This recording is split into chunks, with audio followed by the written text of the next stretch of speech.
Moraes não será mais sancionado? Você não sabe o que está por vir. Imagine um tabuleiro de xadrez, onde cada peça não representa apenas um jogador, mas sim países inteiros, corporações bilionárias e ministros togados. Nesse tabuleiro, Flávio Dino move sua peça com um recado direto. Nenhuma lei estrangeira tem efeito automático no Brasil. À primeira vista, soa como um grito de soberania, mas vindo de um ministro do STF, que muitas vezes ignora a própria Constituição quando lhe convém, a declaração soa, no mínimo, irônica. E o curioso é que, enquanto Dino tenta impor esse discurso aqui dentro, do outro lado do Atlântico, a justiça inglesa já mexia suas próprias peças no mesmo tabuleiro. E a pergunta é inevitável. O que acontece quando juízes estrangeiros tentam impor sua autoridade sobre um desastre que aconteceu no Brasil? E é aqui que entramos no drama do desastre de Mariana. O rompimento da barragem do Fundão, em Mariana, não destruiu apenas casas e rios. Ele deixou uma cicatriz que nunca fechou. Mas, anos depois, prefeitos e advogados decidiram ressuscitar essa tragédia nos tribunais da Inglaterra.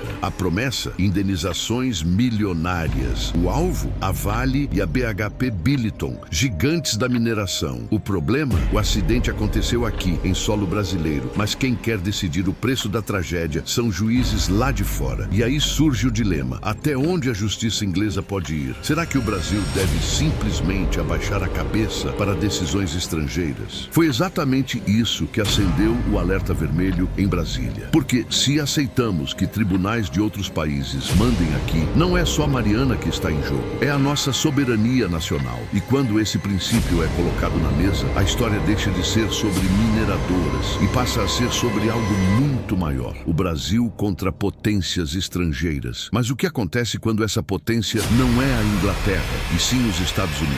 Soberania, uma palavra que no papel parece simples, mas que na prática é o que separa uma nação livre de um protetorado. Flávio Dino, em sua decisão, quis bancar o defensor da pátria, afirmando que nenhum juiz estrangeiro manda aqui. Mas é impossível ignorar a contradição. O mesmo STF que hoje fala em soberania é o que, dia após dia, atropela direitos individuais, prende opositores políticos e atua como se estivesse acima do povo. De qualquer forma, o alerta faz sentido, porque se o Brasil abre mão desse princípio, amanhã qualquer ordem assinada em Washington, Londres ou Bruxelas poderia passar por cima de nossas leis. E é nesse ponto que a história muda de patamar, porque para além da Inglaterra, havia um alvo muito mais incômodo para os ministros do STF: a Lei Magnitsky dos Estados Unidos. E se você pensa que até aqui o jogo estava pesado, espere para ver o que acontece quando esse mecanismo americano entra em cena. A Lei Magnitsky funciona como uma arma silenciosa. Não precisa de tanques, não precisa de bombas. Basta uma assinatura em Washington para que alguém seja apagado do sistema financeiro global. E quem sentiu esse peso foi Alexandre de Moraes. Seus bens nos Estados Unidos foram congelados. Suas transações em dólares bloqueadas. De uma hora para outra, o ministro mais temido do Brasil se tornou, para o sistema financeiro internacional, um tóxico. Mas a lei não para nele. Ela se estende a quem ousar apoiá-lo. Bancos, empresas, indivíduos. É como uma teia que vai se fechando em silêncio. E aqui surge o dilema: o que farão os bancos brasileiros? De um lado, Dino tenta obrigá-los a ignorar as sanções americanas. Do outro, a Casa Branca ameaça esmagar qualquer instituição que ouse bancar Moraes.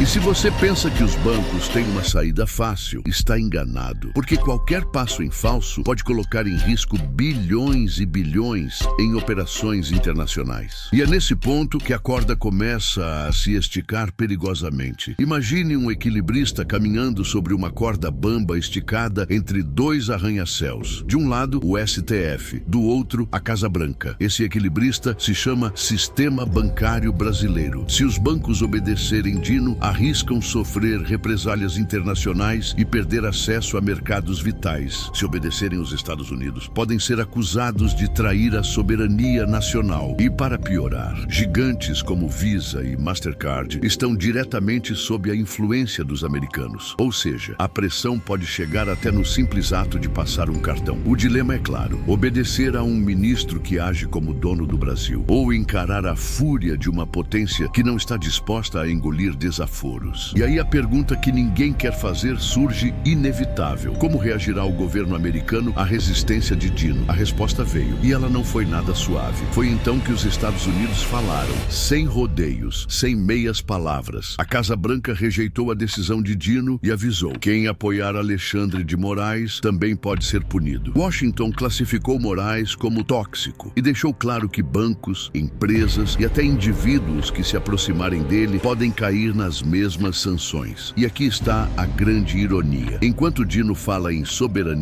o Brasil se vê refém de ministros que atropelam a democracia todos os dias. Os Estados Unidos, por sua vez, enxergam em Moraes aquilo que milhões de brasileiros também enxergam, um símbolo de autoritarismo. O conflito deixou de ser sobre Mariana, deixou de ser sobre mineradoras. Agora, é uma disputa de poder entre o STF, que se comporta como se fosse dono do país, e os Estados Unidos, que decidiram traçar uma linha clara. E no meio de tudo isso está o Brasil, colocado diante de uma encruzilhada histórica: resistir e pagar o preço, ou ceder e expor, de uma vez por todas, a fragilidade da nossa soberania. Mas uma coisa é certa: esse embate ainda está longe de acabar, e o próximo capítulo pode ser ainda mais explosivo. Se você quer continuar acompanhando cada detalhe dessa disputa de sombras e interesses, se inscreva agora no canal, ative o sininho e venha comigo descobrir o que a grande mídia não tem coragem de contar.